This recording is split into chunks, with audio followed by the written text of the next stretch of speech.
Good morning, everyone. Today we are continuing chapter number 2 of SST Parallels and Meridians. In this, we have already understood what are parallels and what is equator, northern hemisphere, southern hemisphere, north pole, south pole. How can you find the location? What are the important parallels? How many total parallels are there? And you have solved the checkpoint also. Today we will understand about meridians.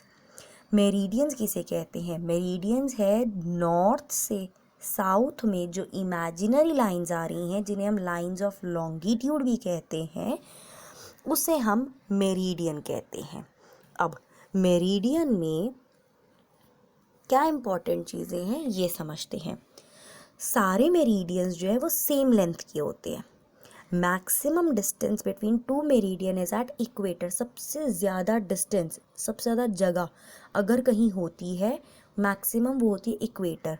देखो आपके पास ये ऊपर picture है ना, जैसे जैसे आप ऊपर नॉर्थ पोल से साउथ पोल जाते जा रहे हो, पहले ऊपर आपका डिस्टेंस कम है, फिर धीरे धीरे धीरे बढ़ता जाता है. इक्वेटर तक आके आपके पास सबसे मैक्सिमम डिस्टेंस है. इक्वेटर के बाद नीचे साउथ पोल तक जाते जाते आपका डिस्टेंस फिर से कम हो जाता है. तो ये देखो नेक्स्ट पॉइंट भी है आपका, यही कह रहा है the distance between two meridians decreases. वो कम होता जाता है जैसे जैसे हम इक्वेटर से पोल्स की तरफ जाते हैं. इक्वेटर पे हमारे पास सबसे हाईएस्ट डिस्टेंस रहता है.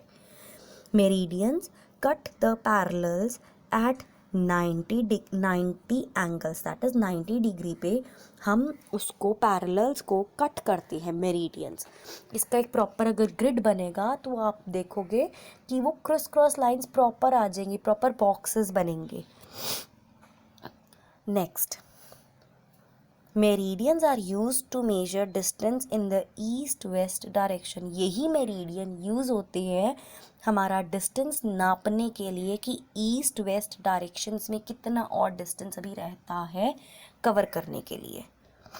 Now how are meridians numbered. अब हमें कैसे पता चलता है कि हम इसको कैसे ढूंढ सकते हैं, लोकेशन या चीज़ें हम कैसे समझ सकते हैं, देखते हैं.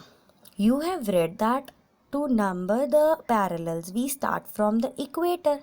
Similarly we need a starting point to number the meridians. Parallels में हम इक्वेटर से स्टार्ट करते थे.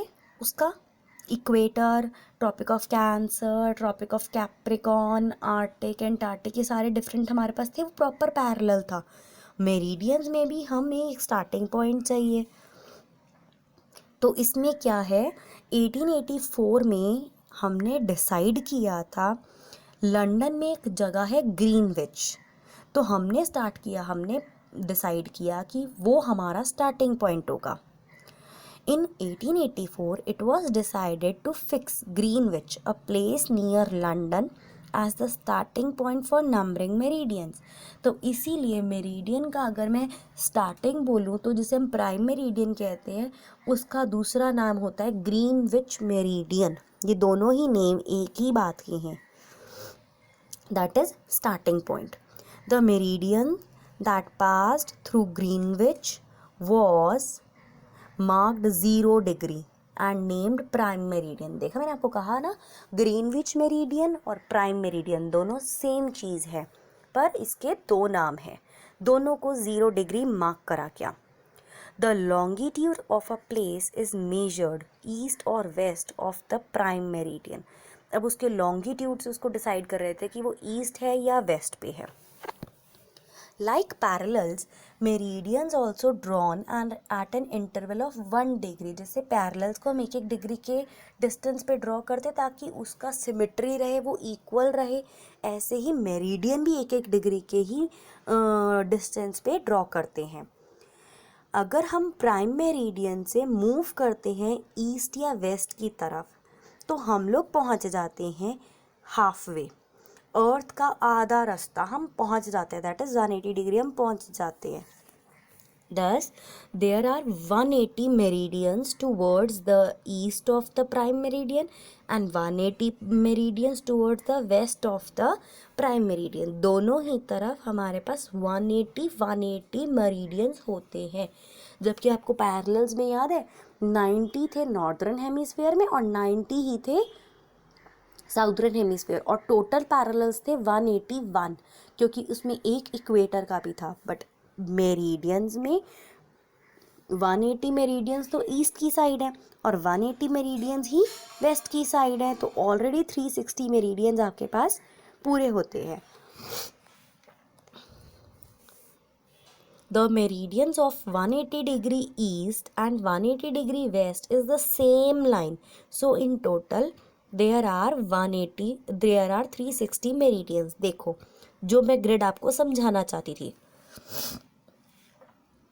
प्राइम मेरिडियन और इक्वेटर की कॉमन लाइन आप देख रहे हो. ये प्राइम मेरिडियन आपको अलग से मार्क्ड भी करा है. इक्वेटर आपको पता है, नॉर्थ और साउथ पोल भी आपको पता है. ये ग्रिड है पैरेलल्स का और मेरिडियंस का, किस तरीके से वो एक दूसरे को क्रॉस करते हैं लाइन को. अब हम ये कैसे पता कि हम ग्लोब में, जब आप मैप में गूगल मैप में कुछ डालते हो जगह ढूंढने के लिए, आपको कैसे पता कि वो क्या जगह हो सकती है. ये मेथड है, इसको समझो.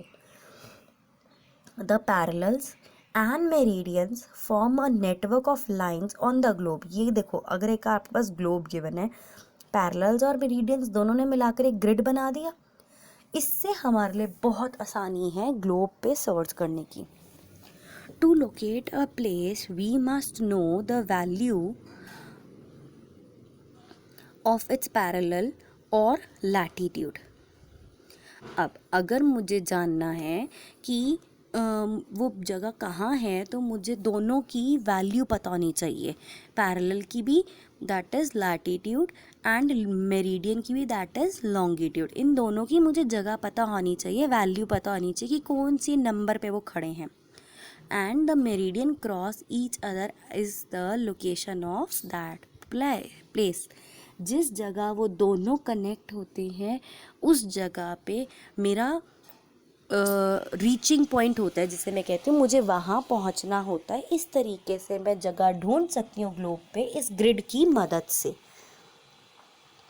तो आज हमने मेरिडियंस के बारे में पता किया, हमने उसके फीचर्स, जगह कैसे ढूंढे और उनको नंबर्स क्या मिले हैं. This completes your chapter with me.